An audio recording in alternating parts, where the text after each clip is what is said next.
Gracias, Elena. Buenos días a todos.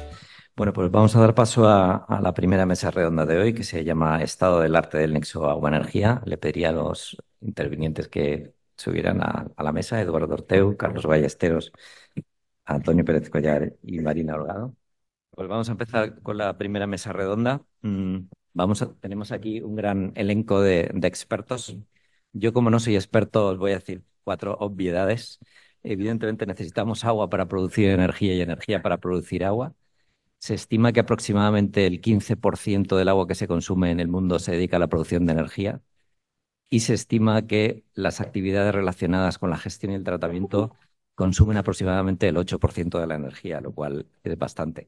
Estamos en un entorno en la actualidad pues complicado. Nos hablarán del mercado del agua, de la legislación. En Europa tenemos además ahora unas nuevas directivas europeas que nos van a afectar en la sostenibilidad, no solo en el reporting, sino además en toda la cadena de valor de suministradores. Y luego también me gustaría mencionar, bueno, parece que en el agua siempre vamos un poco detrás de la energía. Durante mucho tiempo se ha estado midiendo y fijando objetivos de reducción de la huella de CO2 y lo que vamos a hacer ahora es hacer lo mismo con la huella hídrica. Habréis oído todos hablar de las iniciativas Water Positive, etcétera, donde lo que se busca es ir a un modelo de compensación de esta huella hídrica, que las grandes corporaciones, que además han dicho que quieren ser Water Positive antes de 2030, compensen su huella hídrica de cualquier forma, incluso con unos modelos de compensación con agua virtual, créditos de agua, etcétera, que copiarían un poco el modelo del CO2. O sea, como veis, hay una relación tremenda entre todos estos asuntos. Bueno, pues voy a presentaros ya a los ponentes y vamos a dar paso a la mesa redonda. En primer lugar, tenemos a Eduardo Orteu, abogado, cónsul del Departamento de Público y Regulatorio de Gómez Acebo y Pombo, experto en Derecho Medioambiental y de Aguas, funcionario en excedencia del Cuerpo Superior de Administraciones Civiles del Estado, ha prestado servicios durante 20 años en la Administración Pública Española, Europea y de Naciones Unidas.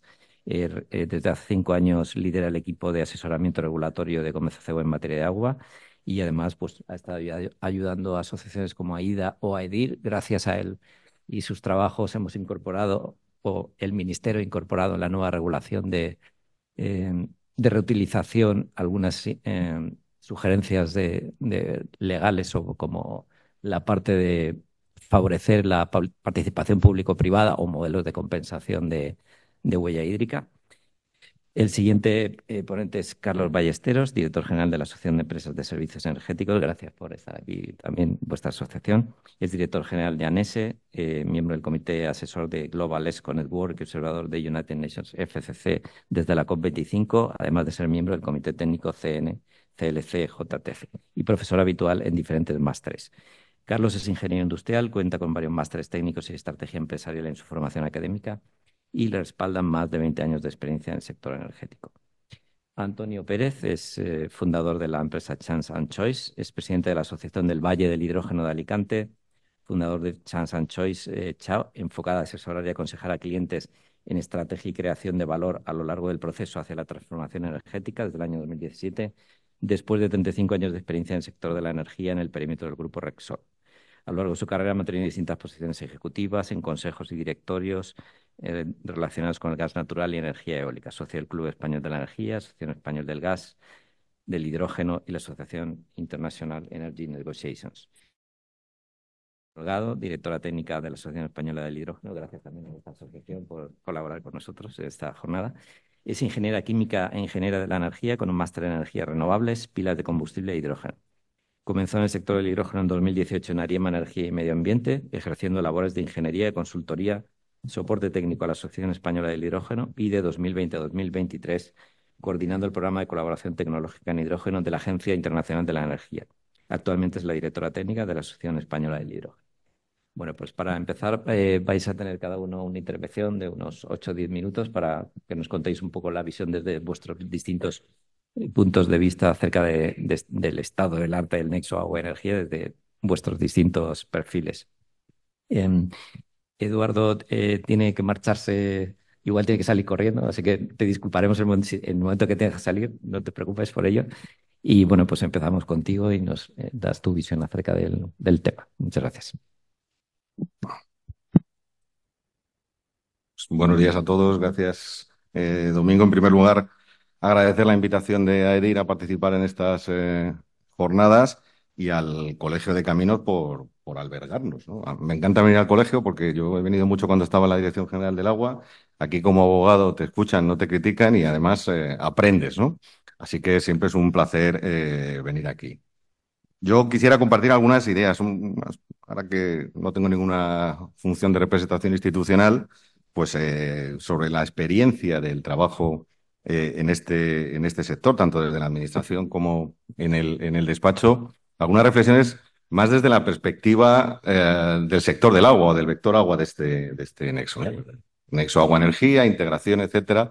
Pero las cosas siempre se han visto de manera diferente según donde esté uno colocado. Esta es la realidad. Y ya cuando estaba en la administración, en la Dirección General del Agua, siempre se ha hablado y siempre se ha tratado no sé si bajo la denominación Nexo Agua-Energía, pero la energía siempre ha sido una preocupación en la planificación hidrológica y siempre ha estado presente en la ordenación jurídica de los recursos hídricos y no diría yo que ha sido tanto así en el ámbito de la planificación energética ni de la ordenación de la energía y en particular del sector eh, eléctrico.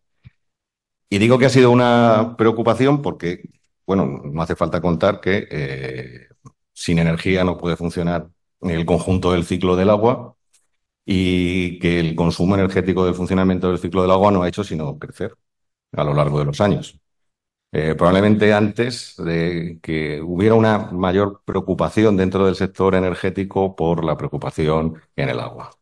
Y quizá hay un punto de partida que me gustaría remarcar. Eh, el sector del agua es un sector completamente intervenido desde el sector público.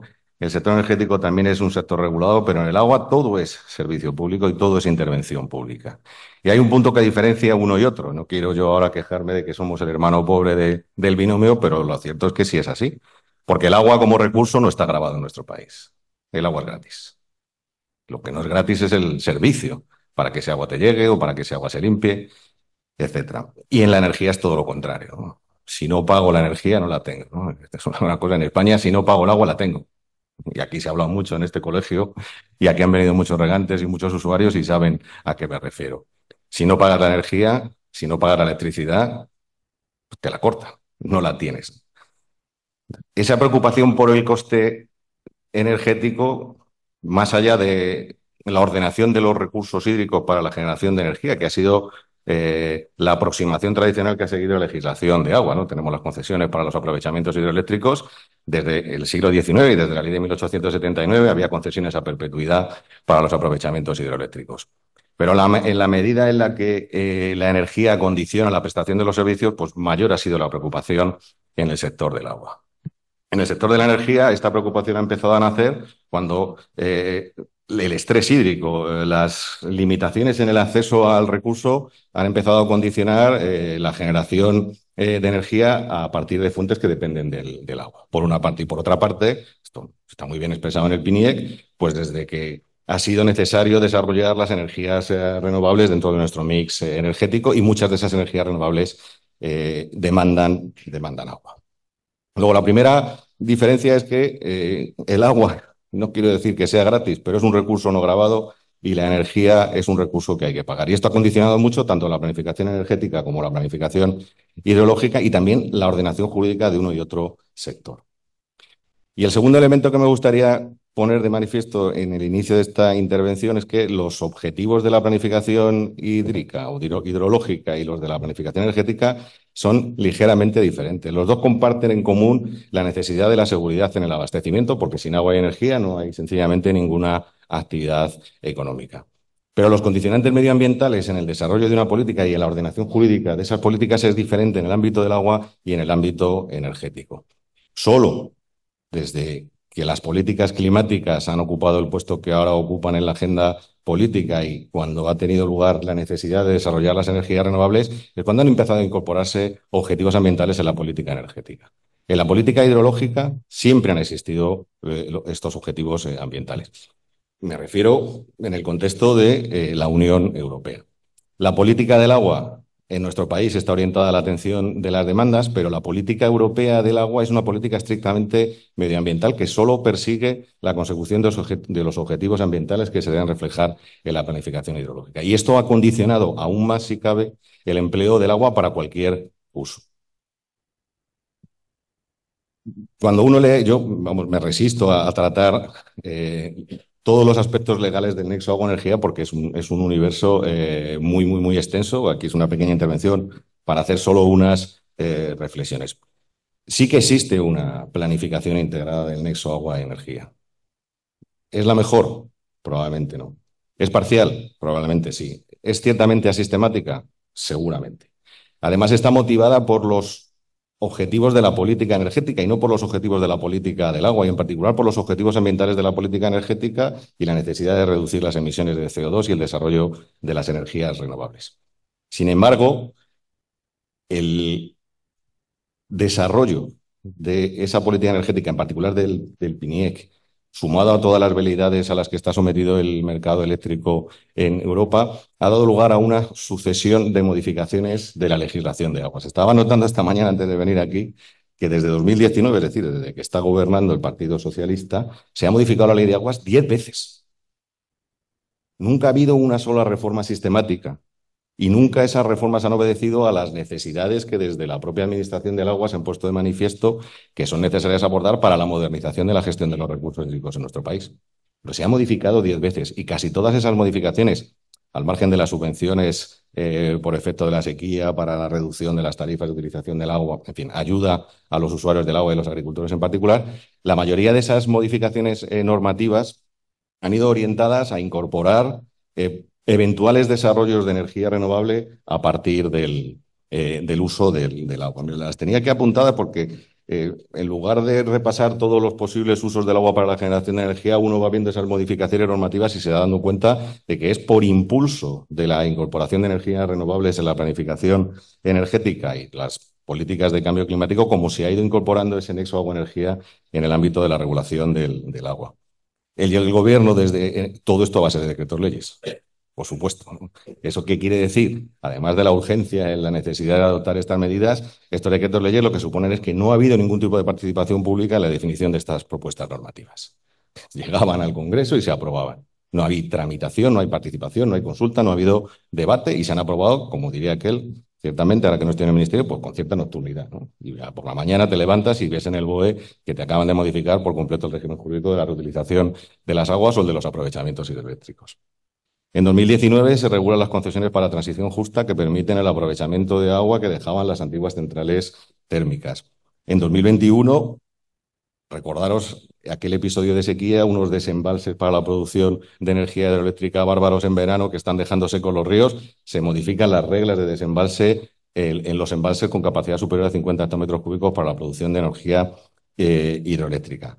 Se ha modificado el canon de regulación para aprovechamientos hidroeléctricos en 2021. La tarifa del agua y las autorizaciones de vertido y el canon de vertido se han modificado en 2020, en 2021, en 2022, en 2023 por razones diferentes. En 2022 se regula el aprovechamiento de las concesiones para la instalación de paneles fotovoltaicos en el dominio público hidráulico, que acaba de ser desarrollado por un decreto con importantes limitaciones medioambientales.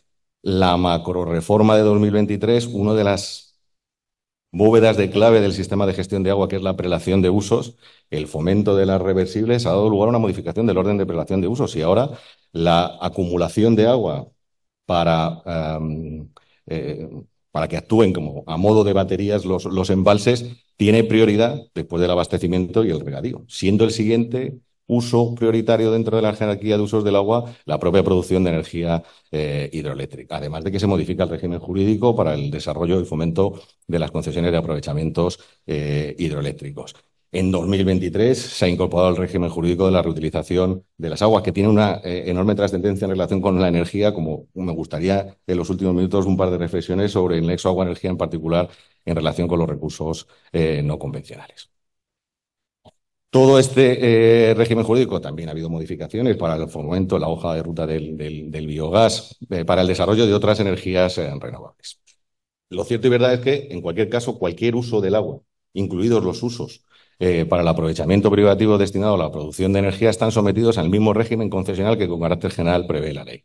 Y ese régimen concesional es extraordinariamente rígido o muy poco flexible como para atender las necesidades. Y no hay un match entre las necesidades de inversión, seguridad jurídica de los proyectos energéticos y ese régimen concesional. Y esto se ha puesto de relieve muy en particular para el desarrollo de las reversibles hidráulicas. Pero cada fuente de energía renovable tiene sus propias singularidades y sus propias dificultades. Todas estas modificaciones del régimen jurídico de la ley de aguas y del régimen concesional han venido acompañadas de las correspondientes modificaciones del reglamento de dominio público hidráulico. Y queda en un cajón sin regular, y probablemente ahora con la modificación y la revisión de la Directiva 91/271 de tratamiento de las aguas residuales, hay nuevas exigencias energéticas o de eficiencia energética para el desarrollo de los tratamientos, que va a tener también incidencia en el desarrollo de la reutilización. Y este régimen tiene lugar en un marco, y aquí yo sí que creo que el Ministerio ha mantenido una posición coherente o el Gobierno, porque todos estos aprovechamientos que nunca han tenido en consideración cuáles son las necesidades del ciclo del agua, que yo creo que esa es la asignatura pendiente. Cuando hablamos del nexo energía-agua, desde el punto de vista del agua, es que esa planificación está orientada a atender las necesidades del desarrollo de las energías renovables, pero deja de lado en qué medida los autoconsumos, la propia generación de energía dentro del ciclo del agua puede ser utilizada para abaratar esos costes asociados a la prestación de los servicios del agua. Como digo, además tenemos en cartera y a punto de ser aprobada la revisión de la Directiva de Tratamiento de Aguas Residuales, que va a poner encima de la mesa un debate sobre la modificación del régimen jurídico completo de la Ley de Aguas y que quiero yo, aunque me adelanto a mis conclusiones, que probablemente pueda ser un buen viaje para hacer una integración de las necesidades energéticas del ciclo del agua, no desde la perspectiva de las necesidades de la planificación energética, sino de las propias necesidades del ciclo del agua.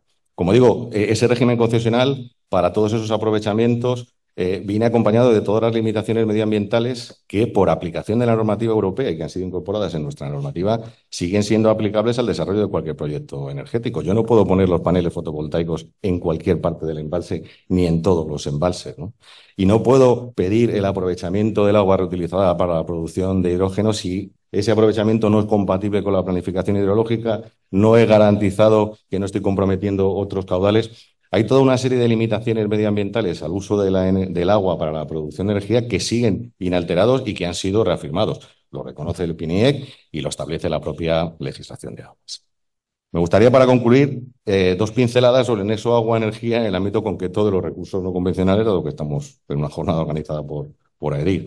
Y creo que aquí la aproximación es diferente si hablamos de desalación o si hablamos de reutilización. El gran problema de la desalación es el coste energético de la producción y para esto no da una respuesta el legislador. Desde el punto de vista de las políticas públicas, bueno, utilice usted energías renovables para reducir su presión. Pero al mismo tiempo se ha puesto encima de la mesa que la desalación puede ser una fuente ya no solo para atención de las demandas tradicionales, agua, también en España, especialmente agricultura, sino para la propia producción de otras fuentes energéticas. La taxonomía europea para las inversiones medioambientalmente sostenibles en proyectos de desalación, que ahora se ha incorporado en esa normativa, ya nos está poniendo también unos condicionantes medioambientales si no cumplimos ciertos requisitos en cuanto a la intensidad energética y si no acreditamos que estamos fabricando o produciendo agua con energías renovables. Eso en el marco de una jurisprudencia del Tribunal Supremo sobre el régimen concesional de la desalación, que hace especialmente complejo, o si cabe más complejo hoy que ayer, el desarrollo de los proyectos de desalación. Para la reutilización creo que es algo más sencillo y que el futuro desarrollo normativo del ciclo urbano del agua, si realmente se acomete esa reforma con ocasión de la revisión de la Directiva 91/271, puede dar oportunidades para que la reutilización dentro de ese ciclo urbano se beneficie de ciertos autoconsumos. Y una especial y singularidad que se va a dar en el marco de la reutilización, ahora no tanto con el nexo agua-energía, pero sí que tiene que ver desde el punto de vista de los costes, que es la financiación de esos procesos de producción de agua regenerada para los tratamientos cuaternarios, cuando venga un cuarto agente económico que no había sido nunca partícipe en nuestro sistema, la industria farmacéutica y la industria cosmética, que va a tener que soportar parte de esos costes.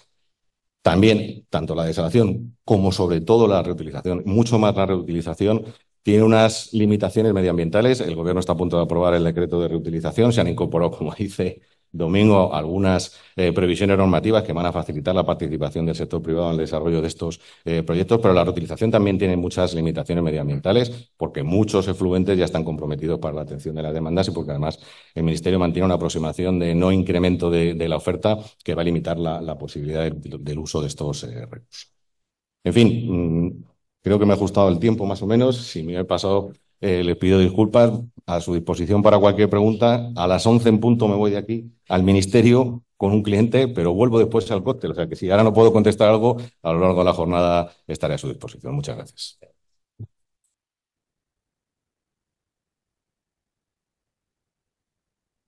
Pues nada, Carlos, tu turno para darnos tu visión. Yo tenía una presentación, no sé si podemos compartirla. Son dos slides. Bueno, pues no, primero de todo, pues Domingo, muchísimas gracias, ¿no? A Edir por nuestra participación, colaborar un año más con vosotros y esta jornada tan interesante, ¿no? Me voy a quedar casi con las últimas palabras que decías, Eduardo, sobre la parte de eficiencia energética y cómo podemos ser más competitivos, más sostenibles, ¿verdad? No solo en el PNIEC, sino también en las directivas europeas que hacen referencia a ello. Y a partir de ahí, pues yo os voy a hablar en los próximos 5 o 10 minutillos, ¿verdad? De un nuevo mecanismo de financiación que toca directamente lo que estamos hablando, ¿no? Luego hablaremos un poco en qué sectores eh, eh, impacta y en los cuales, lógicamente, es de una forma muy transversal y en algunos de una forma muy singular y protagonista, como es el tema agrícola, por ejemplo, pues el agua va a estar presente constantemente, ¿no? Eh, bueno, no sé si veis un poco la presentación, pero básicamente en el año 2014 todos los Estados miembros, precisamente con la Directiva Europea de Eficiencia Energética, se reguló que todos los Estados miembros tenían que tener un Fondo Nacional de Eficiencia Energética. Hubo países que optaron por otros sistemas y otros mecanismos. En el caso español, se creó este Fondo Nacional, en el cual, bueno, pues los sujetos obligados, que son estos actores que estamos hablando constantemente en generación, es decir, los distribuidores y comercializadoras, pues de electricidad, de productos, bueno, de derivados del petróleo, etcétera, pues lo que hacen es que aportan, cumplen con esas obligaciones aportando económicamente un porcentaje en función del volumen de venta eh, que están comercializando en el año corriente y en el volumen, digamos, de los 2 años anteriores, ¿no? No sé si lo veis, si tenemos aquí proyector. No sé si creo que no lo veis, pero bueno, por aquí iría cumplimiento de obligación anual, Fondo Nacional. A partir de ahí, ¿qué hacía el Fondo Nacional? Concretamente, aquellos que os suene el IDAE, lo que hacía era sacar programas de ayudas y subvenciones, ¿verdad? En diferentes sectores para de alguna forma generar proyectos de eficiencia energética. ¿De verdad? Por tanto, gracias a esas subvenciones se generaban esas actuaciones de ahorro y a partir de esas actuaciones de ahorro, el Estado miembro, en este caso España, pues justificaba su ahorro. Bien, luego hablaremos un poco de los volúmenes y el impacto que tiene. El año pasado, en el año 2023, gracias al Real Decreto 36/23, lo que se origina es un sistema paralelo, vamos a decir, que llamamos certificado energético, conocido a nivel europeo como los White Certificates, ¿verdad? Francia, Italia, Polonia son mercados, algunos más maduros, otros con mejores o peores experiencias, que lo implantaron no solo en el 2014, sino algunos en el histórico un poquito antes, en el 2004, el caso francés, que es un poco el espejo en el que el mercado español nos hemos visto. Aquí, ¿qué vamos a tener? Ya vemos otra figura de un sujeto delegado, no solo el sujeto obligado. Si el sujeto obligado de alguna forma son estas empresas especialistas en la comercialización, el sujeto delegado va a ser esas empresas especializadas en el ahorro energético. Bueno, una cuña publicitaria, empresa de servicio energético, ¿no? Principalmente van a estar ahí presente, ¿no? Bueno, ¿qué vamos a tener? Pues certificar la actuación de ahorro. Ya no hablamos de una subvención, hablamos de actuaciones reales, ¿eh?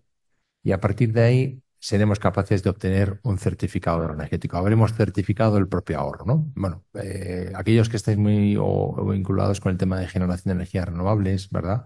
Uno de los grandes hitos que tuvo, por ejemplo, el tema de biogás, biomasa, recientemente hidrógeno, son las garantías de origen, ¿verdad? Bueno, pues esto sería algo muy parecido o incipiente a lo que son las garantías de origen en el sector renovable, algo parecido para el ahorro energético. Bien, certificamos y a través de ahí cada uno de los actores, en este caso los obligados, cumplen con sus obligaciones y el Estado miembro, en este caso España, justifica los ahorros. La parte de arriba es como hemos trabajado desde 2014 hasta ahora, con relativo poco éxito, y a partir de la parte de abajo, vamos a decir, es el mecanismo de financiación que tenemos a día de hoy. Bueno, esto vamos a poner números, ¿no? Porque al final, si no, no tenemos un contexto, ¿no? Para que tengáis una idea del ahorro que teníamos y los objetivos tanto del Plan Nacional de Integrado de Energía y Clima, que se presentó la semana pasada, se mandó el año pasado a Europa, ha venido con comentarios, ha mandado finalmente la propuesta española, ¿no? La semana pasada lo anunciaba la ministra, todavía ministra de Energía, ¿verdad? Para que tengáis una fotografía desde el 2014, cuando se establece que esos Estados miembros tienen que tener ese Fondo Nacional de Eficiencia, eh, el ahorro que tenía que tener España era en torno a 16.000 kiloteps, desde el 2014 hasta el final de la década, 2020. Siempre estamos hablando de década, los compromisos son por década. Los objetivos hablamos de 2030, 2040, 2050, ¿vale? Gases de efecto invernadero, eficiencia y generación de energías renovables. Son los tres grandes dealers que tenemos encima de la mesa. Bien, gracias a ese PENIEC, ¿verdad? Pues nos iríamos en esta década a 37.000 kiloteps, prácticamente más del doble. Pero vamos un poquito más allá. Vamos un poquito más allá por la Directiva Europea de Eficiencia Energética, y nos vamos a situar casi en 54.000 kiloteps. Es decir, estamos triplicando, no en la misma década, ¿verdad? Porque estamos hablando de 10 años, en otro caso eran 7 años, ¿verdad? Pero estamos casi triplicando los objetivos que teníamos marcados en la década anterior. ¿Vale? Para que tengáis una fotografía, y aquí veremos un poco, ahí veis, se ven bastante mal, pero bueno, básicamente tenemos Sistema Nacional de Obligaciones de Eficiencia, lo os he contado antes, del Fondo Nacional de Eficiencia Energética, no ya en el 23, en el año 22, lo que estaban pagando todos los sujetos obligados a ese Fondo Nacional de Eficiencia Energética era en torno a 200 millones de euros. Este año, mejor dicho, el año pasado prácticamente se duplicó, este año se ha cuadruplicado, estamos hablando ya de 800 millones de euros. Y esto, si vais viendo los gráficos, no es que sea exponencial, pero progresivamente va a ir en incremento, ¿vale? Eso es el Sistema Nacional de Obligaciones de Eficiencia. Si nos vamos aquí al año 2024, ¿verdad? El aporte son esos 800 millones de euros y el ahorro de energía final que se espera procedente de este sistema de certificados de ahorro energético pasa a ser un 34%. Es decir, primero, el ahorro que tenemos tiene que ser mayúsculo. Vamos a ir creciendo. Pero es que además lo que queremos procedente del certificado energético va a ser creciente. ¿Veis las barritas que es en gris y la barrita en verde? Bueno, lo que queríamos el año 23 de este sistema del Fondo Nacional de Eficiencia, la justificación de los ahorros como Estado miembro apenas era un 30%. Esto ha cambiado, ahora es un 34% y va a ir incrementándose de aquí hasta el final de 2030, en el cual querremos que el 65% proceda de los certificados de ahorro energético. Y además queremos que sea más, ¿vale? Para que tengáis una visión desde aquí hasta el final de la década, todos esos años, estamos hablando de entre 25 y 30.000 millones de euros el impacto que va a suponer los certificados de ahorro energético. Es decir, nos olvidamos por completo de aquello de los 200 millones de euros que pagaban los comercializadores y que sinceramente no servía para nada, ¿vale? Entonces, esto va a ir progresivamente creciendo. Este año, si soy un sujeto obligado, puedo pagar al Fondo Nacional de Eficiencia o puedo ir a través de los certificados de ahorro energético. El objetivo para este año son en torno a 2.800 gigavatios hora de ahorro. Estaremos en torno ahora mismo, el mes de finales de agosto, estábamos hablando de que ya había solicitado unos 300. Esperamos de aquí a final de año en torno a 1.000 gigavatios hora. Estaremos lejos de ese objetivo de 2.800, pero es que el año que viene, lo que hoy es el 65% de forma voluntaria para los sujetos obligados, al año que viene se convierte en un 90%. Y ya no serán 800 millones, serán casi 1.600 millones de obligaciones. Es decir, acaba de nacer un mecanismo de financiación que va a poner el ojo y el punto en la eficiencia energética y vamos a querer buscarlo, sobre todo los obligados, porque tienen la obligación, para ellos de pagar menos y para la propia, para el propio sector, que sea un mecanismo realmente incentivador. No es una subvención, es complementario con una subvención, ¿de acuerdo? El único requisito es que no puede proceder del Fondo Nacional de Eficiencia, pero aún así necesitaremos, y para algunos sectores muy concretos, como puede ser, por ejemplo, la edificación, necesitaremos palancas adicionales para que tenga un impacto económico importante en las medidas. Y por último, bueno, que aquí se ve un poco mal, la presentación la tenéis, hablamos bueno, de dos mercados, perdonad. Antes de esto, aquí a la izquierda, a la derecha del todo, perdonad, veis los sectores en los que es de ámbito de aplicación. Y el primero de todo es el agrícola, el segundo es el industrial, el tercero el residencial y el transporte. Bueno, me podéis decir que a lo mejor en el transporte no estáis, y en el residencial tampoco quizás, o de forma anecdótica, ¿verdad? Pero el tema de ir, pues quizás no, la instalación. Pero si hablamos del industrial y hablamos del agrícola, estáis de lleno, ¿vale? Que sepáis que hay, bueno, un catálogo de fichas técnicas estandarizadas para que el ahorro sea rápido y ágil a la hora de certificarlo. Esto es un proceso rápido y ágil, importante, no es subvención. El mecanismo de subvención funciona.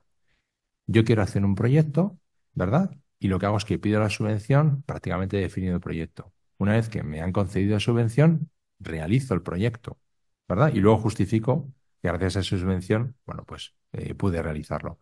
Aquí no es así. Aquí yo tengo un proyecto, este impacto económico va a suponer, desde luego, un ahorro, pero tengo que ejecutar primero el proyecto. Ya lo he ejecutado, ya lo he realizado. Y ahora solicito el certificado del ahorro de lo que realmente he realizado, ¿vale? Con lo cual, la medida de verificación, la digitalización en el propio proceso es clave para poder medirlo. Una vez que lo tengo, es rápido y ágil. Estamos hablando como mucho de 3 meses en aquello que esté estandarizado y cuando ya es algo singular, que sale un poco de especial, bueno, pues dependerá de la casuística de cada uno de ellos, ¿verdad? Pero podemos estar hablando de, en el peor de los casos, que es la edificación y temas de aislamiento, pues a lo mejor un impacto en 20 o 30%, pero hay casos en la industria que estamos viendo en torno al 70 o 80%. Hay incluso algunos que pasan por encima del 100% de la amortización de la inversión, el impacto económico que puede tener. Es decir, que sinceramente es un mecanismo muy, muy interesante, incentivador y que va a promover un poco todos estos objetivos, ¿verdad? Y yo creo que agrícola, industria, principalmente son vuestros nichos de trabajo. Entonces, bueno, aquí simplemente para que sepáis que entendemos que hay dos mercados, hay diferentes agentes, decíamos antes del señor o el agente sujeto obligado, el sujeto delegado, hay otros actores, ¿verdad? Importante con respecto al mercado francés, aquí hemos metido ese matiz de la verificadora en todo el proceso, ¿verdad? Porque entendemos que el certificado, pues tenemos que, aunque sea un mercado incipiente, tiene que tener una trazabilidad de todo el proceso, ¿verdad? Y entonces hay empresas especializadas en todo ello. Hablamos de un mercado primario, en el cual está el usuario final y puede estar el obligado o el delegado, estos señores famosos expertos en la parte de eficiencia energética, ¿verdad? Ese mercado primario es abierto, no está regulado, y una vez que se puede solicitar el certificado, tiene que tener la verificación de estas entidades verificadoras acreditadas por ENAC a través de un protocolo, y una vez que se solicita el certificado, pues lógicamente, bueno, pues gobernanza nacional, tenemos gestores autonómicos, ¿verdad? Y luego el ministerio, ¿no? Que al final es, digamos, el órgano gestor de todo el sistema. Una vez que ya tengo certificado en mi poder, hablamos de un mercado secundario, ¿vale? Y tenemos delegados y obligados y las diferentes combinaciones, ¿vale? Bueno, estos son temas quizás de demasiado detalle, pero lo que queremos es sobre todo explicar que tiene un gran impacto, que va a tener un gran volumen, que estamos arrancando, que la tecnología existe, ¿verdad? Todos sois conocedores de ellos. De hecho, hay fichas técnicas estandarizadas para el tema precisamente de agua, ¿vale? De hecho, creo que nosotros en la asociación fue la primera que realizamos, ¿verdad, Domingo? Y además fue el modelo para el resto de todas ellas. O sea que yo creo que muy protagonista este tema, ¿no? Y yo aquí concluyo y luego pues me quedo pendiente para cualquier pregunta que tengáis. Gracias, Domingo. Gracias. Pues tu turno, Antonio. Yo voy a intentar ser muy rápido. Antes Eduardo mencionó muy bien todos los cambios en la regulación, en la normativa aquí en España en tan poco tiempo y tal y cual. Y me parece muy a cuento porque eso comparado con Europa no es nada. O sea, Europa está en un proceso mucho más ágil de generar normativa nueva, regulación nueva. Yo digo que es un modelo regulatorio que funciona por collejas. O sea, hago una cosa, entonces me doy cuenta de que, uy, la he armado, la tengo que cambiar y así llevamos como mínimo 4 años. Entonces voy a hablar un poquito de eso. Yo a esto le digo que el problema que hemos tenido en el mundo de la energía y lo que nos está afectando a todos en estos años tiene que ver con un problema de loss in translation. O sea, he hecho justo lo que lo toque, ya está. Esto es lo que tengo que tocar. Descarbonización no es lo mismo que decarbonization. Y aunque carbón y carbon suenan y se escriben igual, son cosas diferentes. Y la primera persona, sea hombre o mujer, que dijo en un momento determinado tenemos que acabar con las emisiones de carbono a la atmósfera porque esto es muy malo y nos va a hacer mucho daño, en vez de decir, así que tenemos que acabar con el uso de carbono en la generación eléctrica, lo que dijo fue, así que tenemos que acabar con las energías fósiles. Hizo un pequeño problemita de traducción cuya consecuencia directa fue que todas las inversiones en proyectos de gas natural licuado en el mundo se pararon. O sea, nadie iba a invertir a buscar gas, estar 5 o 6 años haciéndolo para luego armar un proyecto de licuación. El proyecto de Gorgon en Australia fueron 40.000 millones de dólares. O sea, estamos hablando de cifras que no van con subvención. Esas van a bolsillo de las compañías privadas. Las compañías no iban a hacer un proyecto de esos si no tenían garantía de que dentro de 10 años cuando venga me dicen, no, lo tuyo está prohibido. No se puede hacer.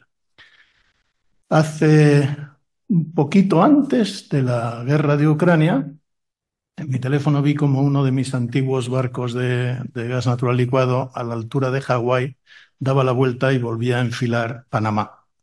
Eso lo que significaba es que algún cliente europeo acababa de comprar un barco a un cliente chino o alguien que ese barco iba a China, India, Japón o Corea. Alguien al trader le había pagado un dineral suficiente para que pudiera indemnizar a su cliente y el barco estaba volviendo hacia Europa. Y yo dije, uy, ya la tenemos fina. Y efectivamente a la semana los precios en todo el mundo del gas empezaron a dispararse. Luego, esto es octubre, luego ya en febrero vino la guerra de Ucrania y los precios acabaron de dispararse. Pero es muy curioso que todavía hoy, cuando hablas con expertos del mundo de la energía, asocian directamente la subida de los precios del gas a la guerra de Ucrania. No, empezó unos meses antes. Ya habíamos metido la pata por el tema de traducción. Esa es la primera reflexión. La segunda reflexión, aquí, esta grafiquita, esto, ¿me vais a dejar casi que me levante? O se me oirá, ¿no? ¿Se me oís al fondo? Es para poder marcar aquí. Bueno, pero esto es transportable. No, pero este no quiere. Ah, sí, perfecto. Esto de aquí es una... Me voy para... ¿Cómo? Voy para atrás, aquí. Esto de aquí es una gráfica del consumo de energía primaria en el mundo desde 1800. Entonces, esta rayita roja de abajo es lo que llaman traditional biomass o biomass. Eso era leña antes, le llamábamos de la otra forma, ¿no? Aparece el carbón, a partir ya de finales del 1800 y en 1900 ya empieza a ir para adelante. Aparece el petróleo, aparece el gas natural, aparece la nuclear y justo ya aquí empezamos a ver la hidráulica, el viento, la energía solar, los biofuels, otros renovables, este cachito de acá. ¿De acuerdo?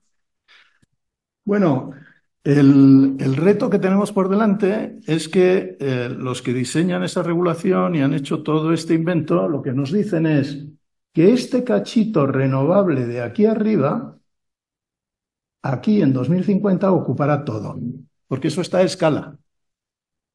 O sea, el 2050 está en la escala que es. Es decir, a partir de aquí, no, tranquilos porque va a ir bajando todo lo demás y cuando lleguemos a 2050, este trocito de aquí será todo.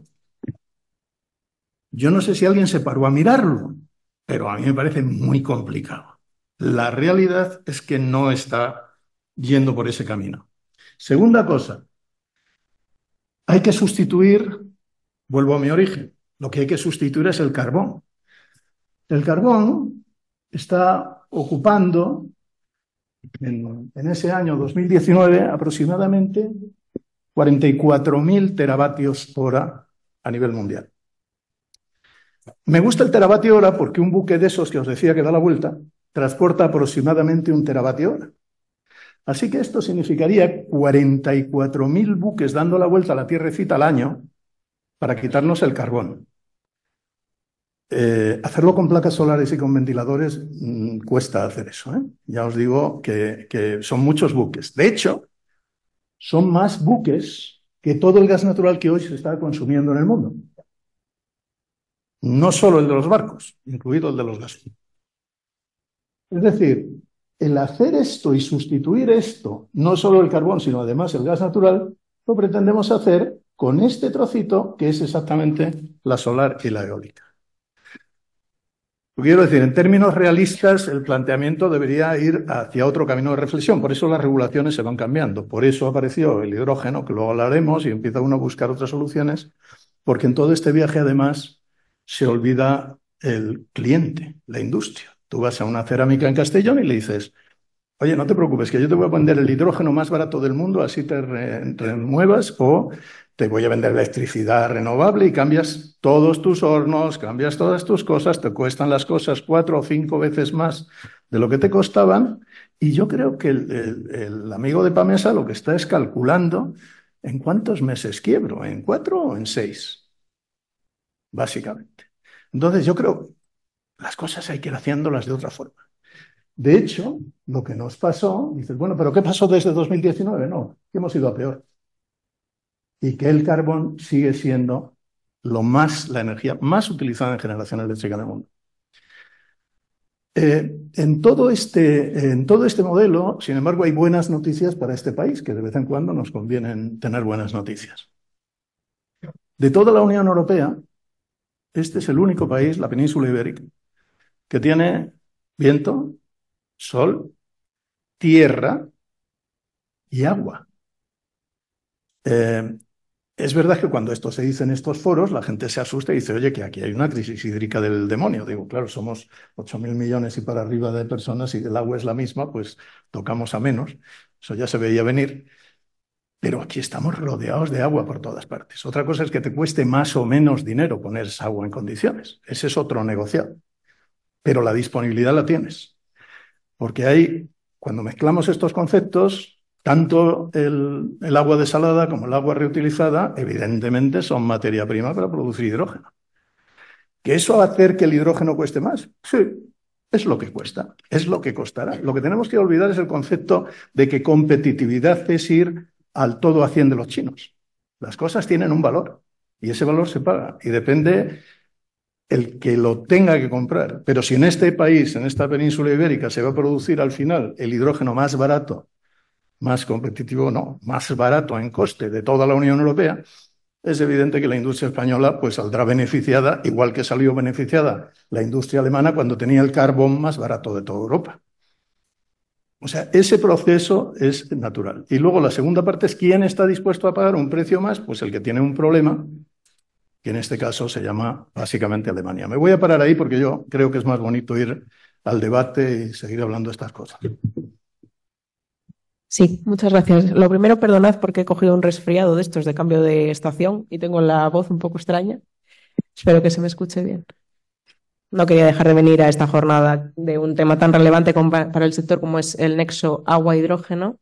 Y voy a tratar también de ser un poco rápida para dar tiempo al intercambio de ideas, pero en junio, desde la Asociación Española del Hidrógeno, lanzamos una infografía para un poco desmitificar todo este tema de cuánta agua consume el hidrógeno renovable.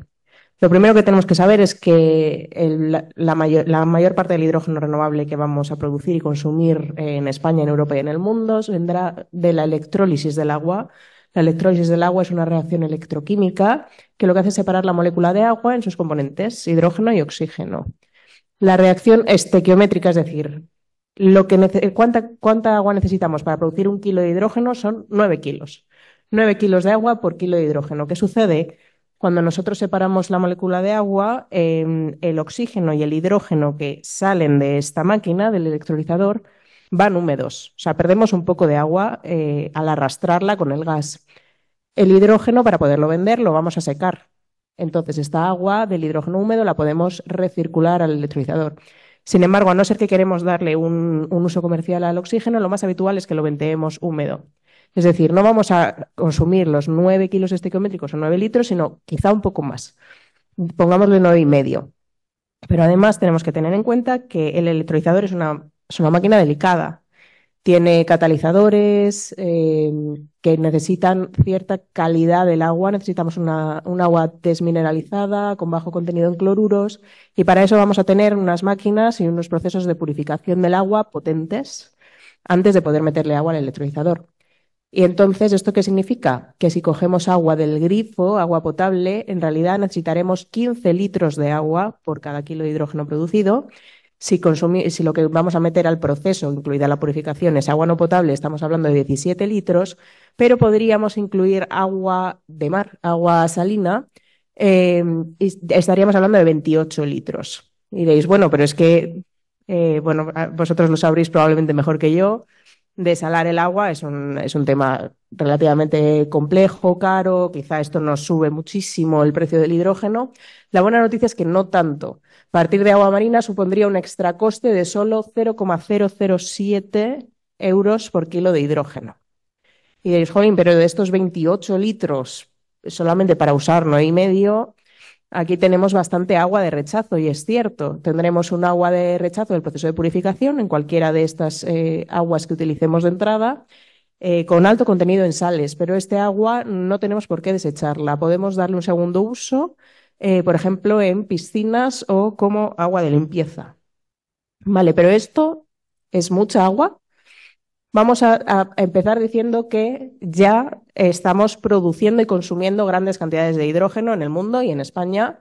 Actualmente consumimos aproximadamente 0,5 millones de toneladas de hidrógeno en España y para producirlo con los métodos actuales, que fundamentalmente es el reformado con vapor de gas natural, consumimos más agua de la que consumiríamos produciendo el hidrógeno renovable electrolítico. Actualmente estamos consumiendo entre 8,5 y 11,5 hectómetros cúbicos para producir todo el hidrógeno que consumimos en España, y si cambiásemos a un modelo de hidrógeno renovable electrolítico estaríamos hablando de entre 7,5 y 8,5. Es decir, si ahora mismo cambiamos el hidrógeno que ya se está produciendo y consumiendo por hidrógeno renovable, estaríamos ahorrando agua. Pero es que además voy más allá. Oye, que la producción y el refino de gasolina y diésel consume bastante agua, que yo esto no sé si nos hemos olvidado del tema, pero si hacemos una analogía, la producción de combustibles convencionales para ir en coche de Barcelona a Madrid requeriría aproximadamente 219 litros de agua, mientras que la producción de hidrógeno necesario para recorrer esa misma distancia, solo 94 litros. Es decir, conducir con hidrógeno ahorraría agua. Hemos hablado ya del Plan Nacional Integrado de Energía y Clima, que salió la semana pasada, y con él también salió el estudio ambiental estratégico correspondiente del Plan Nacional Integrado de Energía y Clima, que nos lanzaba dos datos interesantes. El primero es que subimos un poco el objetivo de electrolizadores a instalar en España en 2030. En el borrador que se publicaba el año pasado estaba en 11 gigas, ahora mismo oficial 12 gigavatios, que son bastantes, ¿eh? Estamos hablando de 12.000 megavatios y actualmente tenemos unas decenas de megavatios instalados en España. Y estos 12 gigavatios, si se instalan y empiezan a producir hidrógeno, ¿cuánta agua supondrían? La cifra que veréis en el Plan Nacional Integrado de Energía y Clima es 57 hectómetros cúbicos. Esto es teniendo en cuenta la eficiencia de los electrolizadores actuales y teniendo en cuenta que refrigeremos todos los sistemas con agua. Si queremos priorizar la reducción del consumo de agua, podríamos bajar esta cifra hasta 28 hectómetros cúbicos con sistemas alternativos de refrigeración, como la refrigeración por aire. Y vamos a poner esto de nuevo en contexto. ¿Cuántos son 57 hectómetros cúbicos de agua en España? Pues como veis, estas cifras de capacidad de embalses de uso consultivo y capacidad de embalses hidroeléctricos sí que son de este año hidrográfico. El uso agrario, los hectómetros cúbicos de uso agrario y de abastecimiento son los últimos datos disponibles, que son de 2021, pero nos sirve para hacernos una idea del orden de magnitud. Y como veis, es relativamente despreciable en términos de cantidad. Si bien es cierto, necesitaremos, por supuesto, que donde queramos producir hidrógeno podamos acceder a este agua, todo el tema de concesiones, que eso sí que va a tener cierta complejidad, pero no quería dejar de desmitificar un poco esto de, oye, de repente vamos a producir tanto hidrógeno en España y España tiene tanta capacidad de producir hidrógeno, quizá incluso en el futuro podamos exportar hidrógeno, y la gente se asusta y dice, oye, para producir hidrógeno necesitaremos agua, pero ¿cuánta agua? Verdaderamente no tanta agua, como veis en estos gráficos. Y yo paro aquí, si os parece, y doy paso al intercambio de ideas.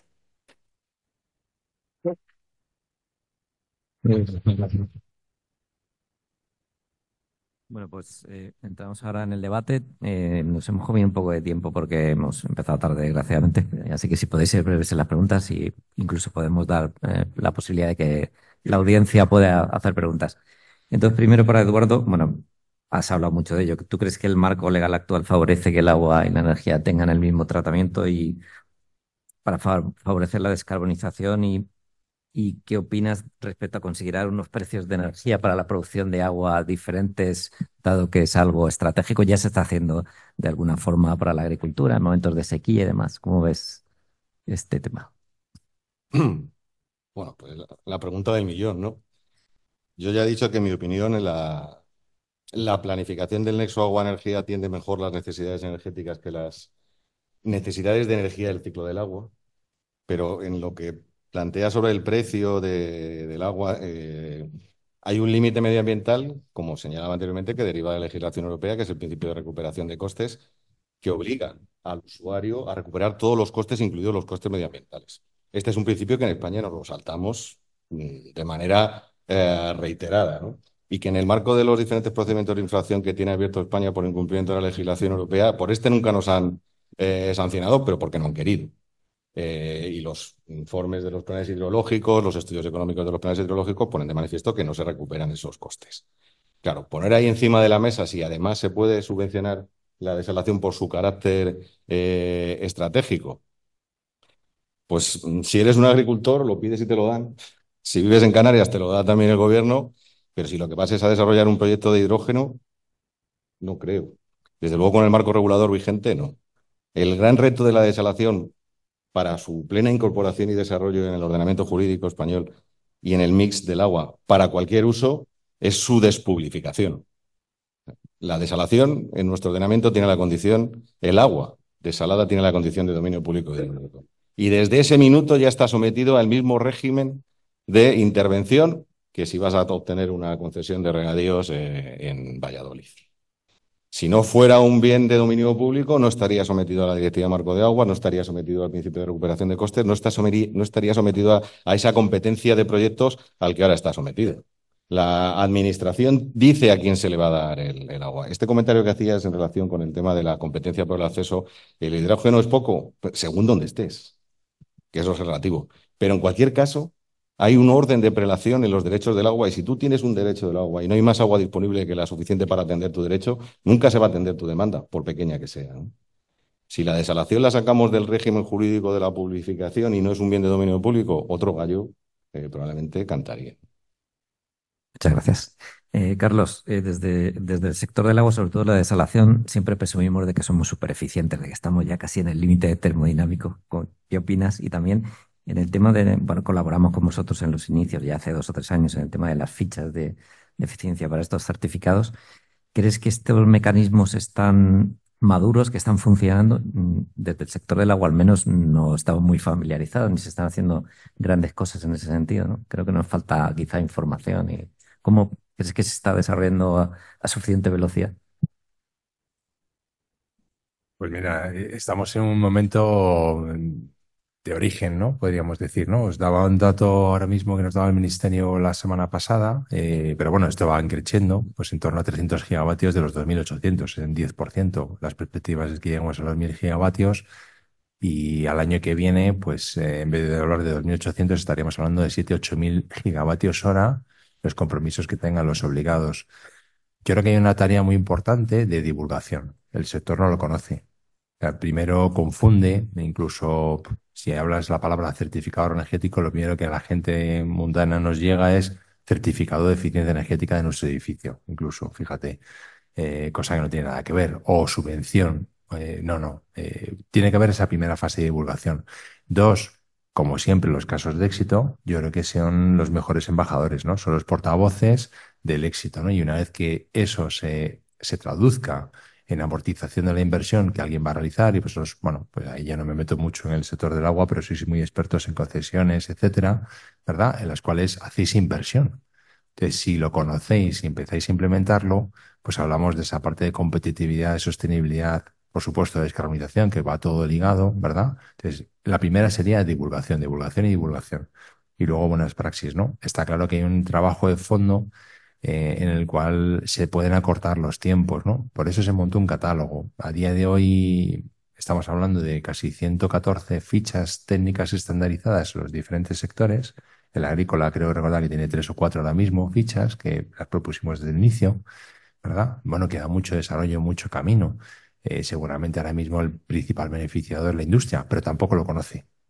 Entonces, yo creo que, lo dicho, en estos próximos años vamos a ir viendo cómo esto se va agilizando. También, lo que comentaba al principio, hay sectores que filosóficamente, a través de las normas europeas, queremos descarbonizar. Y aquellos que son más relevantes, no, por ejemplo, no es la industria, por mucho que queramos, ¿no? Ya lleva una senda desde hace muchos años, ahí está el mercado de ETS, ¿verdad? Derechos de carbono, y ya tiene una senda muy clara que va realizando. Hay otros, como el transporte o la edificación, donde se están creando mecanismos aparte, el famoso ETS2, ¿verdad? Esa parte, y vamos a ver cómo, bueno, pues los Next Gen se acaban y habrán servido para ciertas palancas, pero van a venir otros, bueno, pues de fondos estructurales de la Unión Europea que existen encima de la mesa, pues tipo FEDER, en los cuales, bueno, pues el gobierno en vez de sacar subvenciones puede incentivar, o el mercado de ETS puede proponer actuaciones en estos certificados siempre y cuando el impacto sea inmediato, rápido y ágil, ¿no? Que es una de las grandes ventajas que puede tener, ¿no? Contestando un poco a Domingo, no se conoce, es una labor que tiene que hacer todo el sector, ¿verdad? Y luego ya no es un tema de normativa, ya está constituido, ya está creado, todos los agentes están en el mercado. Ahora lo que hace falta es que el propio mercado llegue al usuario final, ¿verdad? Y que lo conozca, lo sepa y a partir de ahí se incentiven esas palancas, ¿no? Muchas gracias, Carlos. Antonio, tú hablas a veces de la singularidad renovable ibérica. ¿Esto qué es? Y otra pregunta, como alicantino te tengo que preguntar, ¿qué es esto del Valle del Hidrógeno? Vamos por orden. La singularidad renovable ibérica es una palabra que se me ocurrió. Yo venía avisándolo pues hace un año ya prácticamente, de algo que podía ocurrir en el sector renovable español y que el 1 de abril de este año, pues con la primer precio negativo en el pool eléctrico, dio ya la señal definitiva de alarma. ¿Qué es la singularidad renovable ibérica? Que todo el apoyo que se ha hecho a la fotovoltaica, de una forma probablemente un poco desmedida al principio, pues ha hecho que la oferta, porque el sol sigue saliendo a la misma hora para todos y entonces todos se ponen a la misma hora a producir, pues ya ha superado la demanda. Y entonces cuando superas la demanda ya compites en ese tipo de horas y esa situación ocurre, por eso la llamo singularidad renovable ibérica, porque ocurre aquí, no ocurre en Chile, no ocurre en Estados Unidos, no ocurre en Francia, no ocurre en otros lugares, no ocurre en Alemania, pero aquí ya hemos llegado claro, con potencias, capacidades de más de 100 gigas y consumos del orden de 30, pues esas situaciones es normal que de vez en cuando ocurran. De hecho, el PENIEC probablemente no lo recupera, no lo está dando la señal de recuperación. Siempre que yo hablaba con con mis amigos desarrolladores de parques o con las compañías eléctricas, porque aquí hay un tema, la pelea es siempre electrificación versus descarbonización, que son cosas diferentes. Entonces, cuando hablaba con ellos me decían, no, pero esto es puntual, la demanda va a crecer, además ahora cuando entren todos los coches eléctricos, y me hablaban, y los bancos de datos, las data centers, o sea, todo esto, la demanda se va a disparar. Digo, bueno, para que se dispare la demanda te van a hacer falta dos cosas. Una cosa son infraestructuras, no tienes preparado para hacer eso. Y efectivamente saltaron inmediatamente el tema de infraestructuras y segunda cosa que te falta es almacenamiento. Dice, bueno, pero eso, coño, es que la regulación eso no se puede regular. Digo, hombre, ya lo creo que se puede regular. Si a ti cuando tú te pones a hacer un parque fotovoltaico te dicen que pongas el tamaño que quieras, pero un 30% tienes que ponerlo en el almacenamiento, mira tú si la regulación te ha puesto ya una marquita.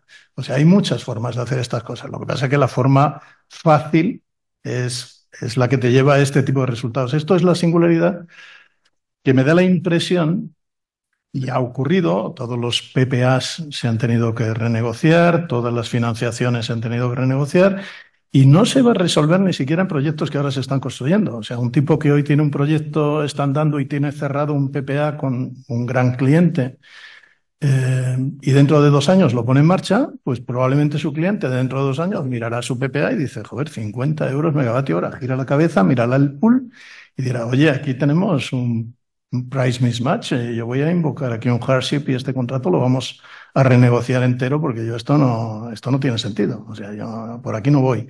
Esto es la singularidad ibérica que de alguna manera indirecta lo que te está llevando es, puedes hacer renovable, pero desde luego lo que puedes hacer es hidrógeno, porque ese es otro mercado diferente, es otro commodity diferente. Tú puedes ahí buscar un cliente, hacer otro tipo de desarrollo completamente nuevo. Esa es otra commodity que no compite en tu mercado pool.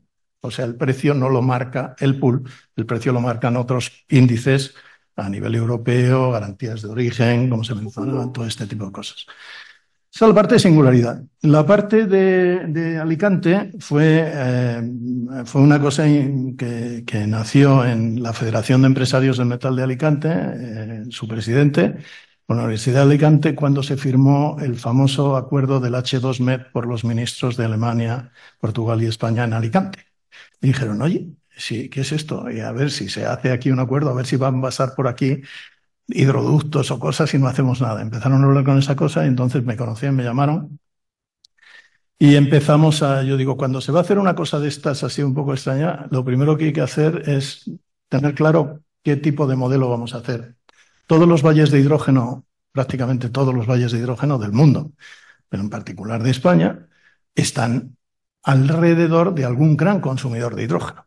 El corredor vasco del hidrógeno es Petronor, el catalán es la refinería de Tarragona de Repsol, murciano es la refinería de Cartagena, el de Andalucía es de Cepsa y sus refinerías, Puerto Llano es la refinería de Repsol, más Iberdrola, más Fertiberia. O sea, sobre ese tipo de esquemas es donde se van, lógicamente, Galicia, se va montando este tipo de valles. El de Alicante es un poco diferente, es un valle que lo que tienes es que crear una especie de ecosistema industrial, donde vas a ver con el tipo de pequeña, mediana industria cómo puedes jugar a incorporar este proyecto. Entonces, digo, ahora tenemos que buscar entusiastas. Y la verdad es que ha funcionado sorprendentemente bien. Tenemos socios muy pequeñitos desde el arranque, como Iberdrola, tenemos o Vectalia o Aludium, y tenemos pequeñas empresas pero que están haciendo trabajos muy interesantes. Tenemos desarrolladores de valles, tenemos de socio al Centro Nacional de Hidrógeno de Puerto Llano. O sea, ¿por qué? Porque es diferente de los demás. Para mi sorpresa, en nosotros esto se hace, el GIF lo tuvimos en enero, o sea que nuevo, y en febrero nos habían invitado al Congreso Nacional del Hidrógeno en Huelva, donde compartíamos una mesa de valles con el Corredor Vasco del Hidrógeno, el catalán, el andaluz y Bahía, el Baby. Yo diría que como resultado de aquello, una de las cosas más interesantes es que probablemente este año y probablemente este mes habrá una noticia muy importante en relación a los valles de hidrógeno de España. Y va a ser de telediario. O sea, se ha hecho un trabajo fundamentalmente por José Ignacio Zuraide y todo el corredor vasco de unirnos para que haya una voz que represente todos los valles en un momento determinado, tanto aquí a nivel nacional como a nivel europeo, Bruselas, etcétera. Y yo espero, va por un camino fantástico y espero que va a ir muy bien. ¿Para qué sirve eso? Eso sirve para ayudar, para aprender unos de otros, para empezar a unirnos a hacer cosas, para intentar influir en la regulación, cosas que hay que cambiar, romper mitos. O sea, ha dicho hace un momentito Marina que el impacto de utilizar desalación en un proyecto de hidrógeno es muy marginal. Y yo creo que es rigurosamente correcto. Si tú haces... Voy a acabar solo con 2 comentarios. Había hablado de que la huella del carbono ya nos enteramos todos de lo que era y es algo que cotiza, que ya genera dinero y uno compra y vende y tal. Va a ser lo mismo. El negociado se va a comercializarse. La huella hídrica, el concepto water positive, va a generar eso y ahí los únicos que pueden ofertar esos bonos son la desalación y la reutilización.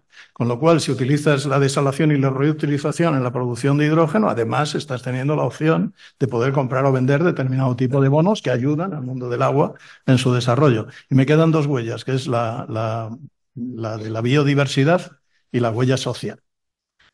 Y con esto acabo. Este país, uno se puede imaginar en un trozo de terreno de 50 kilómetros por 50 kilómetros, donde prácticamente no hay nada. Sí, hay dos pueblecitos pequeños o dos aldeitas, un pueblecito un poco más grande. Y uno podría montar un megaproyecto de hidrógeno de esos 12 gigas que están poniendo por ahí, pues no sería tan grande, sería de 5 o cosa parecida. Pero para atacar eso, no se puede atacar, por ejemplo, llegando a un campo andaluz, quitando todos los olivos y además quedándome con el agua de los olivos para hacer esto. Eso es una burrada. Las cosas hay que hacerlas de otra manera. Y de esas 4 huellas, yo digo que hay que empezar por la última, hay que empezar por la social. Tienes que ir a la aldeíta más pequeñita que haya en ese perímetro, ir a contar, mira, estamos pensando hacer esto aquí y queremos saber con vosotros qué problemáticas tenéis, qué cosas queréis, qué podríais hacer. Es hacer las cosas completamente de otra manera. Eso tiene impacto en coste, ya lo sé, igual que el agua desalada. Pero para atender las necesidades de estas personas, de lo que quieras, dice, oye, si me arreglaré los baches de la carretera para ir, no, si voy a tener que hacer una carretera nueva y aquí, vas a estar un cuarto de hora en la autopista, porque la necesito para mi obra. Voy a traer agua con una desaladora en Cartagena, que va a poner algún amigo mío que está por ahí sentado, y voy a traer desde Cartagena hasta Soria, por decir algo, un pipe, no un abierto, un pipe con agua para acá. Por cierto, como los pipes tienen los diámetros que tienen, pues ya el diámetro que pongo va a tener un poquito más de agua, que ya pensaremos para qué se utiliza esa agua de más. Pues para realimentar un acuífero, para poner placas a esta altura y meter un invernadero debajo gota a gota, en fin, hay otras historietas. Todo eso nos va a cambiar la vida. Y lo que hay que hacer es tener un poquito la paciencia de ir enfocando los proyectos uno detrás de otro, e ir montándolos desde los pequeñitos hasta los gigantescos. Y los gigantescos van a venir. Puede que no los hagamos los españoles, pero lo van a venir. Muchas gracias, Antonio.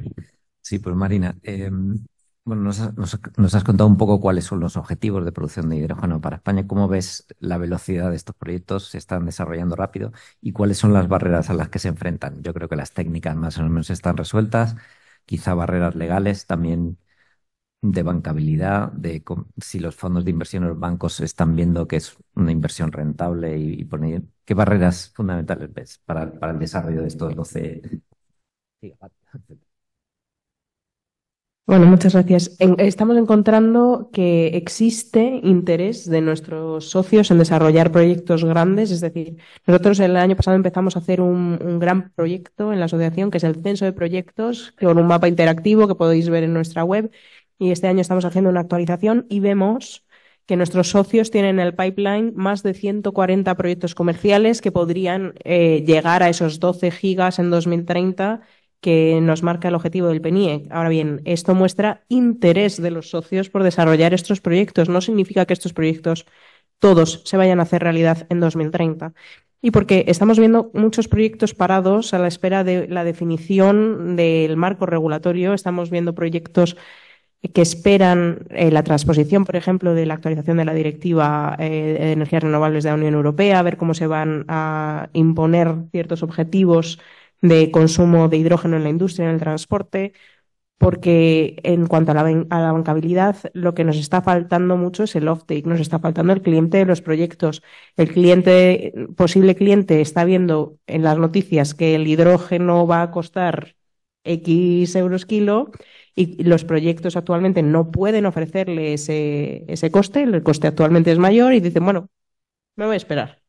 Entonces estamos en un momento de impasse en el que verdaderamente necesitamos no solo apoyo a la producción de hidrógeno que estamos viendo y agradecemos mucho, pues tanto a nivel internacional, europeo, como a nivel nacional, muchas convocatorias de subvención de apoyo a la producción de hidrógeno, pero también necesitamos la incentivación del consumo de hidrógeno con incentivos y con obligaciones que vengan de estos objetivos de consumo, por ejemplo, de la red 3 o incluso un poco más ambiciosos son los que se ponen desde el Plan Nacional Integrado de Energía y Clima, que hagan real esta demanda y puedan llevar a los proyectos a ser bancables a día de hoy y no esperar a que, porque seamos sinceros, un proyecto de hidrógeno de esta escala no se monta de hoy para mañana y 2030 está a la vuelta de la esquina. Entonces necesitamos la demanda hoy para poder empezar a desarrollar estos proyectos de estas escalas que son necesarias para llegar a estos objetivos en 2030. Pues, muchas gracias. Como estamos ya prácticamente sin tiempo, estaríamos aquí escuchando horas porque es súper interesante. Os voy a pedir una última reflexión final, 30 segundos. ¿Creéis que España se podría convertir en un referente de la eficiencia energética, el uso de renovables y su aplicación al agua, igual que lo somos en desalación? ¿Estamos a igual o mayor nivel que otros países europeos o mundiales? ¿Cómo veis dentro de 5 años? ¿Seremos referente? Muy rápido, para finalizar. Bueno, de la eficiencia energética, habla tú. Yo, si no se modifica el marco regulador de la legislación de aguas, va a ser muy difícil. Si el desarrollo de la renovable depende de los recursos no convencionales, que es lo que va a pasar en España, porque en España los recursos convencionales están prácticamente comprometidos en su totalidad, veo difícil que desde la regulación del agua se contribuya a que eso sea una realidad. Muchas gracias. Bueno, yo creo que ya lo somos. El tema es que, de alguna forma, y hacía la referencia a Antonio, que me ha encantado, ¿no? En su momento Alemania, pues gracias a, bueno, incluso, ¿no? Si lo pensáis, siempre las revoluciones que ha habido se han basado siempre en temas de petróleo, ¿no? De alguna forma, ¿no? Estados Unidos, Alemania, en fin, Inglaterra en su día también. Hoy tenemos nosotros la capacidad de poder tenerlo encima de la mesa. El tema es que no tenemos la demanda. Muy bien el procesamiento, toda la parte de procesamiento de datos, muy bien toda la parte de vehículo eléctrico, pero el tema es que no tenemos industria, ¿no? Y esto es algo que tenemos que cuidar. De ahí viene mucho, ¿no? Y hoy estamos, bueno, hoy en las últimas semanas se está hablando mucho del informe de Draghi y también de ese ritmo para cumplir estos objetivos. No nos quedemos por el medio, podemos ir a estos grandes objetivos de 2050, pero a ver si vamos a llegar antes de tiempo y sin industria. Yo creo que hoy lo somos. Tenemos las capacidades técnicas, el conocimiento, la experiencia. Tenemos una casuística muy concreta y específica de la península ibérica. Tenemos normativas adecuadas para poder realizarlo. Yo creo que tenemos todo a favor, pero tenemos que creérnoslo un poco más, ¿verdad? Y salir a por ello. Y en eficiencia, mucho por hacer. La verdad es que nos vino bien, y esto que no se entienda mal, porque va en contra un poco de lo que estamos hablando toda la jornada, los precios altos de la energía. Ahí la industria principalmente levantó la mano y dijo, sacó de la mesa esas famosas auditorías que se habían hecho en el 2016, ¿verdad? Que eran cumplimiento, era papel mojado, no servían para nada. Pero cuando me aprieta el zapato, voy a buscar la parte de competitividad.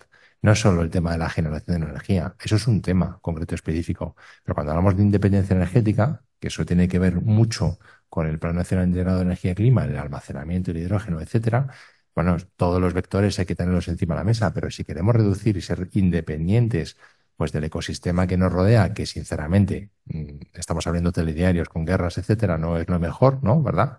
No pondríamos ahí nuestros dineros, pues si no lo ponemos, ¿por qué vamos a poner toda la parte energética ahí? La dependencia reduce hasta el 50%. Del 61 pasamos al 50%. Y eso no solo se consigue con la generación de energías renovables, que algunos temas van más avanzados, como el tema de la electrificación, pero en otros, toda la parte de repower y toda la parte de los bios va más lento de lo esperado. Hay países como Francia que se está poniendo las pilas. Bueno, es decir, que hay mucho por hacer todavía y yo creo que en eficiencia hay mucho por hacer, hay que creérnoslo, pero sobre todo hay que pensar en lo que dice un poco esa reflexión del informe de Draghi. No nos quedamos por el medio, es decir, hay que irlo transitando de una manera que no nos quedemos a nadie, ¿vale? Porque si no, no tendremos nada. Es decir, tenemos un gran potencial, tenemos las capacidades, tenemos la tecnología. La financiación hoy no es un problema. Eso Europa, gracias al BEI, está actuando y está liderando, yo creo que bastante activamente, toda la parte de financiación para movilizar todos estos vectores, pero lo que tenemos que pensar es en reindustrialización y de alguna forma, bueno, pues lo he dicho, ¿no? Ver los tiempos en los que lo vamos haciendo. Creo que Va a ser, perdón, yo creo que va a ser inevitable. O sea, dentro de 5 años no reconocemos este país. Lo que pasa es que todavía estamos con algunas cosas, no sé si llamarlas dogmáticas o cosa parecida. Por ejemplo, el lío que está armado con que los electrolizadores chinos puedan montar fábricas aquí o tal y cual. Y yo digo, esto es como hablar de la industria española del automóvil. O sea, una cosa es que haya fábricas de automóviles en España y sean las más competitivas de Europa, porque ya metimos robots hace unos cuantos años y nos hace que seamos versátiles, flexibles, con unos convenios que permiten todo tipo de ajustes, pero que yo sepa, no hay una sola fábrica de automóviles española, excepto hispano-suiza. O sea, eh, nos tenemos que quitar alguna cosa. Cuando hemos empezado a hablar de aranceles hacia China, por el tema de vehículos eléctricos, los primeros que han protestado han sido Volkswagen y BMW. Oye, ¿qué estáis haciendo? Cuidado, que nosotros estamos allí, que vendemos mucho coche en China, que me vas a meter en un lío a mí. Y ya importo yo de allí para acá también, que tengo socios allí. O sea, yo siempre digo que cuando alguien viene con una solución sencilla a un problema complejo es que no lo ha entendido. Entonces, este es el tema que nos está pasando. Tenemos muchas soluciones sencillas, pero sí hay un dato que a mí me es significativo. Antes estaba hablando con un buen amigo de que esto parece el cole de los niños cuando el balón va para acá, todos para allá. Estamos en esa situación. O sea, me da la impresión, ¿eh? El sector español está el amoníaco es lo bueno, todos hacer amoníaco. Un momento, y lo mejor, piénsalo, a lo mejor hay otra cosa que puedes hacer, analiza, ¿no? Y en esta situación sí hay un detalle muy significativo para mí. Están viniendo, y a mí me están contactando, empresas holandesas, alemanas, austriacas, francesas, tanto para temas de biometano, biogás, por el propio, nosotros somos el país más elástico, flexible y mejor dimensionado en gas natural de Europa, y Europa tiene que quitarse el carbón, y para quitarse el carbón va a necesitar el gas natural. En este momento hay plantas por toda Europa, pero suelen ser barcos que están allí atados. Un barco no tiene ningún tipo de flexibilidad, la logística para ese tema es delicada y España va a ser un impulsor de todo este tipo de cosas. Y por dejar la última cosa, esto de alguna manera nos convierte en la Arabia Saudita del Nuevo Mundo. A mí no me preocupa tanto si el español no se da cuenta y no lo hace, no pasa nada, porque vendrá el alemán y lo hará, o el holandés y lo hará, o el noruego y lo hará, porque ya están viniendo, ya están por aquí, ya están haciendo proyectos y ya están viendo cosas. Los dos más grandes en la península ibérica de electrolizadores de 100 de 100 megavatios cada uno son de mis amigos daneses de CIP. Entonces, bueno, pues eso va en esa dirección. Yo no le veo problema. Eso nos convertiría en la Arabia Saudita del suministro de energía a Europa. Pero además, el otro lugar donde esto se va a producir es en el Magreb. Y eso nos convierte en país de tránsito, en la Turquía. O sea que mezclamos esas dos variables. Dentro de 5 años esto no lo conoce nadie. Aunque no estén en marcha los proyectos estarán en 2032, en 2035, who cares? Ya estamos tarde para llegar a un proyecto en 10 años. Esto es muy complejo, no es, oye, ¿a quién me compra? No, es hacer un grupo, en ese grupo cada uno asume un riesgo, el off-taker dice, mira, yo voy a poner en riesgo un 20% de mi producción. Y en ese 20% sí estoy dispuesto a asumir costes más altos. Y entonces voy a entrar como socio también en el proyecto, porque si el proyecto empieza a ganar dinero, por lo menos escarbo algo del dinero que está sacando el proyecto. O sea, hay muchas formas de hacer estas cosas. Ya se han hecho. Yo tuve mucha experiencia con los temas del gas natural licuado y los grandes proyectos de gas natural licuado. Ahí eso ya se ha hecho, ya se sabe cómo se hace. Lo sabe la gente de los traders de gas. Pero se hará. ¿Y se hará con los nuestros o se hará desde fuera? El resultado práctico al final es como lo que os digo de los automóviles. Todas las fábricas son de otros países, pero es aquí donde se queda el resultado de ese trabajo, ¿no? O la fábrica de baterías de Volkswagen si la hacen en Sagunto. Muchas gracias. ¿Alguien? Sí, en España tenemos mucho potencial de producción de hidrógeno, no solo por nuestras renovables, nuestra posición, nuestra agua, como comentaba Antonio antes, especialmente si hacemos agregación de demanda con iniciativas como los valles Y a mí me gustaría dejar la mesa con la reflexión de ver el hidrógeno como una oportunidad para el sector del agua, para el sector de la desalación. Podemos hacer economía de escala y hacer unas grandes plantas desaladoras que no solo den servicio de agua a los electrolizadores, sino también a la región para abastecimiento, para agricultura, etcétera. Muchas gracias. Bien, pues muchas gracias a los tres y a Eduardo, que ha tenido que salir corriendo. Y bueno, vamos a pasar ahora a la pausa café. Muchas gracias.